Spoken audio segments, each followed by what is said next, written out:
महाराष्ट्र की राजनीति में इस वक्त डायलॉगबाजी का एक खेल चल रहा है। शिवसेना के 60वें स्थापना दिवस पर जहां जश्न मनाना चाहिए था, वहां एकनाथ शिंदे और उद्धव ठाकरे आमने सामने आ गए और महाराष्ट्र में एक जंग छिड़ गई, या यूं कहूं कि एक पुरानी जंग की फिर शुरुआत हुई। ये तो सिर्फ ट्रेलर है, पिक्चर अभी बाकी है। तुम्ही मला सांगायचं, मी आत्ता या पदावरनं पाय उतारवायला तयार आहे।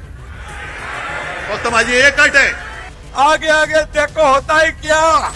अब सवाल यह है कि आखिरकार ये शेर बनाम शेर की लड़ाई थी या फिर शेर बनाम कुत्ते की, क्योंकि एकनाथ शिंदे कह रहे हैं कि कुत्ते भौंकते रहेंगे, शेर अकेला चलता है, तो उद्धव ठाकरे पूछ रहे हैं अगर मैं घर से नहीं निकलता तो 9 सांसद कैसे जीत गए।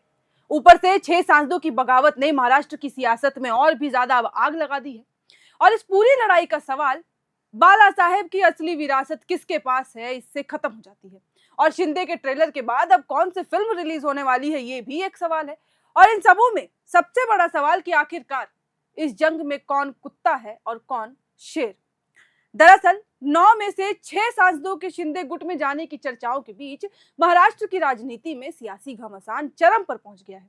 और अब ये नहीं समझ आ रहा है कि वहां लड़ाई चल रही है या फिर जंग। बाला साहेब ठाकरे की विरासत पर दावा, सांसदों की बगावत, बीजेपी बनाम ठाकरे और शिंदे के तीखे हमले। आखिर शिवसेना की असली लड़ाई अब किस मोड़ पर पहुंच चुकी है। आज हम इस वीडियो में हर चीज समझेंगे, हर वो बयान और हर डायलॉग की बात करेंगे। महाराष्ट्र के डिप्टी सीएम एकनाथ शिंदे और शिवसेना प्रमुख उद्धव ठाकरे ने शिवसेना का 60वां स्थापना दिवस अलग अलग दावों के साथ मनाया। एक ने बाघों, शेरों, भौंकने वाले कुत्तों और एक ऐसे राजनीतिक ट्रेलर की बात की जिसकी पूरी तस्वीर अभी सामने आनी बाकी है। वहीं दूसरे ने पार्टी कार्यकर्ताओं से भावुक होकर एक अपील कर डाली। अब ये टकराव उद्धव ठाकरे की अगुवाई वाली शिवसेना के लिए एक नए संकट के बीच देखने को मिल रहा है। यानी कि जो कुछ भी चल रहा है महाराष्ट्र में, ये उस बीच की कहानी है। पार्टी के 9 में से 6 लोकसभा सांसदों के शिंदे की अगुवाई वाली प्रतिद्वंदी शिवसेना में शामिल होने की खबरें हैं। मुंबई में पार्टी कार्यकर्ताओं को संबोधित करते हुए शिंदे ने अपने गुट को बाला साहेब ठाकरे की राजनीतिक विरासत का असली उत्तराधिकारी बताने की पूरी कोशिश की। उनकी हर लाइन में, उनके हर शब्द में ये बात झलक रही थी। एकनाथ शिंदे कहते हैं कि ये तो बस ट्रेलर है, असली फिल्म अभी बाकी है। आज आपके सामने एक शेर खड़ा है, कुछ कुत्ते हैं वो भौंकते रहते हैं, कल और परसों भी वे भौंकते रहेंगे।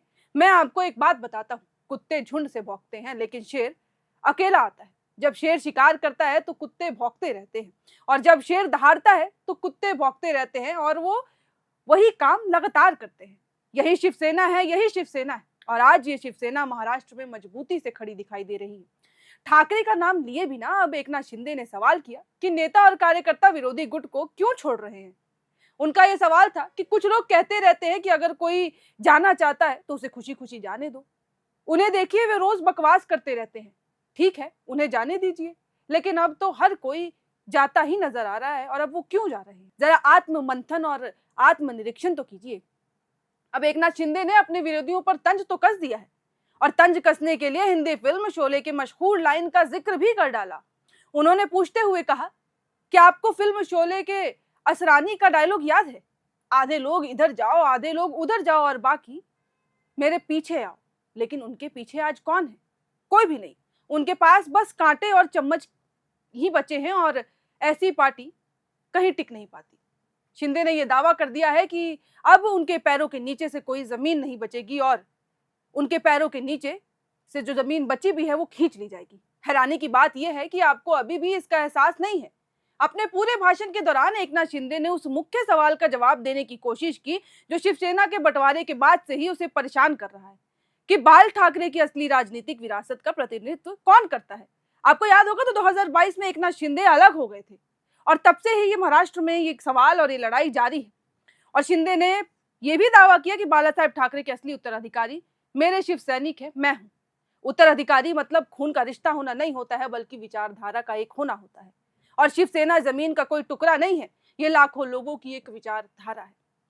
अब डिप्टी सीएम ने 2022 में उद्धव ठाकरे से अलग होकर बीजेपी के साथ जाने का एक बड़ा फैसला भी किया था, और उसी फैसले को इस बार उन्होंने अपने संबोधन में बचाव भी किया। शिंदे के मुताबिक विरोधियों ने राजनीतिक बर्बादी की भविष्यवाणी की थी और दावा किया था कि वे अपने गांव लौटकर खेती करने लगेंगे। इसके उलट उन्होंने कहा कि महाराष्ट्र विधानसभा में उनके गुट की ताकत बढ़ती नजर आई। और अब ये लड़ाई 2022 से 2026 तक आ चुकी है और अभी तक इसका अंत नहीं है।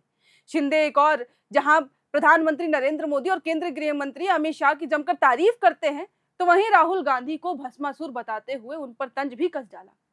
वो जिसके साथ मिलकर चुनाव लड़ते हैं उसे ही समाप्त कर देते हैं। उनका नारा है कि मैं जिसके साथ आऊंगा उसी की लुटिया डिबूंगा, ना मैं जीतूंगा ना मैं जीतने दूंगा। अब इसके अलावा सामने उद्धव ठाकरे खड़े थे। उद्धव ठाकरे ने षणमुखानंद सभागार में बोलते हुए भाजपा को यह कहकर घेर डाला कि कभी भाजपा के अध्यक्ष रहे JP Nadda one nation one election की बात किया करते थे, अब उनकी party one party no election की दिशा में आगे बढ़ रही है। उद्धव ठाकरे ने यह कहा कि शिवसेना छोड़कर जा रहे सांसदों ने लोकसभा अध्यक्ष को दिए पत्र में कहा है कि उनकी पार्टी का कांग्रेस में विलय करने की बात चल रही है, इसीलिए वे शिवसेना छोड़ शिवसेना में जाना चाहते हैं। लेकिन सोचने की बात यहाँ ये है कि जब हम 30 साल भाजपा के साथ रहकर उसमें विलीन नहीं हुए तो कांग्रेस में क्या विलीन होंगे। हमारी तो आधी उम्र कांग्रेस को विरोध करते हुए निकल गई। उद्धव ने कहा कि पार्टी छोड़कर जा रहे सांसद अब कह रहे हैं कि मैं घर से नहीं निकलता।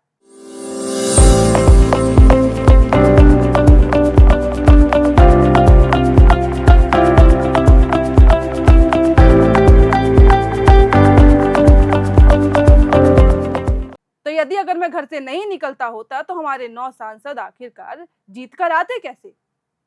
उद्धव ठाकरे का यह साफ कहना है कि मैं इस्तीफा देने को तैयार हूं अगर मेरे पार्टी के लोग खुश नहीं हैं। शिवसेना प्रमुख उद्धव ठाकरे ने शुक्रवार को पार्टी में नई बगावत के बीच पार्टी कार्यकर्ताओं से ये भावुक अपील की थी। उन्होंने साफ कहा था अगर समर्थकों को उनकी लीडरशिप पे भरोसा ही नहीं रह गया है तो पार्टी प्रमुख का पद अपने आप ही छोड़ देंगे। हालांकि उन्होंने ये भी कहा है कि वे पार्टी की कमान सिर्फ उसी व्यक्ति को सौंपेंगे जिस पर उन्हें भरोसा हो और इसे चारों के हाथों में नहीं जाने देंगे। वही लोग होंगे जो चोर नहीं होंगे, जो चोरी नहीं करेंगे। अब मुंबई में पार्टी के 60वें स्थापना दिवस समारोह को संबोधित करते हुए ठाकरे ने ये तो साफ कर दिया है कि कौन शेर है कौन कुत्ता। अगर पार्टी के ही किसी व्यक्ति को अगला शिवसेना अध्यक्ष बनाया जाता है तो मुझे खुशी होगी, लेकिन मैं इसे चोरों के हाथों में नहीं जाने दूंगा। अब ये लड़ाई देख रहे हैं, ये लड़ाई कहां बगावत से शुरू हुई थी, जहां ये खबरें आ रही थी कि उद्धव ठाकरे के पार्टी के जो सांसद हैं वो पार्टी छोड़ रहे हैं, यानी कि 9 में से 6 या 7, और लगातार इसको लेके बैठकें भी जारी थी। ये भी कह रहे थे कि खबरें आ रही थी कि वो जाके ओम बिरला से मिलकर भी आ चुके हैं, पत्र भी सौंप चुके हैं। और उसी बीच अब जब 60वां स्थापना दिवस था तो उम्मीद ये जताई जा रही थी कि जश्न होगा।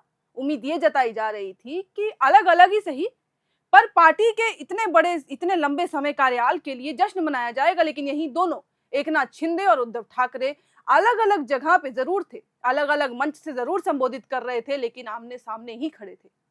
यानी कि एक और जहां एकनाथ शिंदे ये दावा करते हैं कि मैं शेर हूं और बाकी कुत्ते हैं, और अंत में फिर सवाल वही है कि कुत्ता कौन है। उन्होंने वहां पे नाम नहीं लिया है, लेकिन बातें सब कह डाली। साफ कह दिया है कि बाला साहेब ठाकरे का उत्तराधिकारी उनकी विचारधारा से तय होगा, ना कि खून से।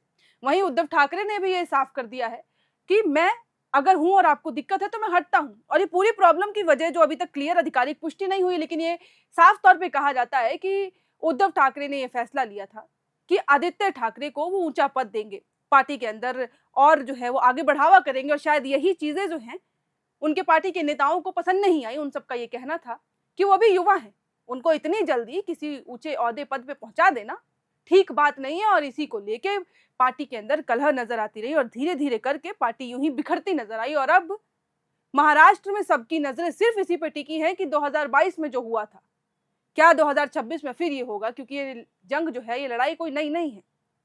बस कुछ समय के लिए शायद नजर नहीं आ रही थी, पर ये जंग तब से ही चल रही है जब से एकनाथ शिंदे अलग हुए थे। और अब महाराष्ट्र में सबकी नजरें सिर्फ इसी पे टिकी हैं। आगे क्या कुछ होगा, किस तरीके से अब बयानबाजियां होंगी, क्योंकि अब उद्धव ठाकरे की परेशानियां बढ़ती नजर आ रही हैं, साफ तौर पर बढ़ती नजर आ रही हैं। और कहीं ना कहीं इसका फायदा बीजेपी को भी होगा, बीजेपी की ताकत जो है वो भी बढ़ेगी। लेकिन आगे महाराष्ट्र में क्या होगा, किस तरीके से चीजें बढ़ती है, कार्रवाई होती है, वो सब हम आप तक साझा करते रहेंगे, आपको हर एक चीज बताते रहेंगे। इस वीडियो में फिलहाल इतना ही। कैमरे के पीछे मौजूद है मेरी सहयोगी सुमन, और ऐसी ही तमाम और खबरों के लिए आप बने रहें एयरनाउ के साथ। FRP pressure vessels are made using fiber reinforced plastic, a powerful combination of high strength glass fibers and corrosion resistant resin. At Duraplast, we manufacture these vessels using advanced filament winding technology. Layer by layer, resin-coated glass fibers are precisely wound over a rotating mold, creating a structure that is lightweight, high strength, and built to handle pressure. The result? Superior corrosion resistance, longer lifespan, lower maintenance costs for industries that demand performance without compromise. For customized FRP pressure vessel solutions,